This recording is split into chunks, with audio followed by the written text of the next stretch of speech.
Tower থেকে পড়ে মর্মান্তিক মৃত্যু ভিন রাজ্যে কাজে যাওয়া এক পরিযায়ী শ্রমিকের। রবিবার সকালে নিথর কফিনবন্দি দেহ ফিরল গ্রামের বাড়িতে।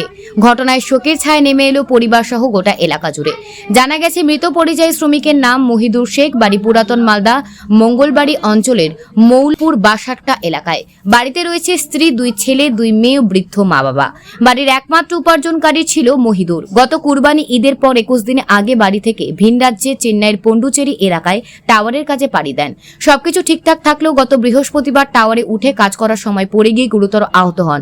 তড়িঘড়ি করে অন্যান্য শ্রমিকরা চিকিৎসার জন্য হাসপাতালে ভর্তি করলে চিকিৎসায় চলাকালীন পরের দিন তার মৃত্যু হয়। এলাকাবাসীদের দাবি, রাজ্যে কাজ না থাকায় ভিন রাজ্য শ্রমিকের কাজের জন্য পাড়ি দিতে হচ্ছে। আমরা চাইছি রাজ্য সরকার এই পরিবারের পাশে এসে সাহায্যের হাত যেন বাড়িয়ে দেন।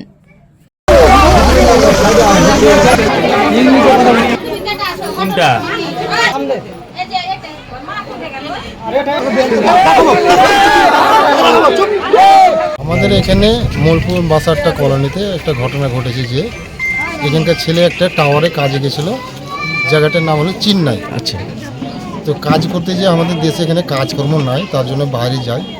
বাইরে যাওয়ার পরে এরা দুর্ঘটনাতে পড়ে যায়, সেখানে নাকি টাওয়ার থেকে পড়ে যাওয়ার পর তার মৃত্যু হয়েছে। তো আমরা চাইছি যে আমাদের রাজ্য সরকার এটার জন্য যেন কিছু করে, তার জন্য চিন্তাধারা যেন করে, গরিব মানুষ অসহায়ের পাশে যেন দাঁড়ায়। এটাই আমরা সবাই গ্রামবাসী বা সবাই মানে সহযোগিতা করে এই জিনিসটাকে তদন্ত করে জিনিসটা যেন পাই, তার উপরেই পরিবারটা চলতো। আর কেউ চাই অসহায়, সব ছোট ছোট বাচ্চা আছে, হ্যাঁ, এদের কোনো কিছু নাই। পরিবারই একজনই খাটনাওয়ালা ছিল। ঘটেছিল বৃহস্পতিবারের দিন 11টার সময় আমরা এই খবরটা পাই।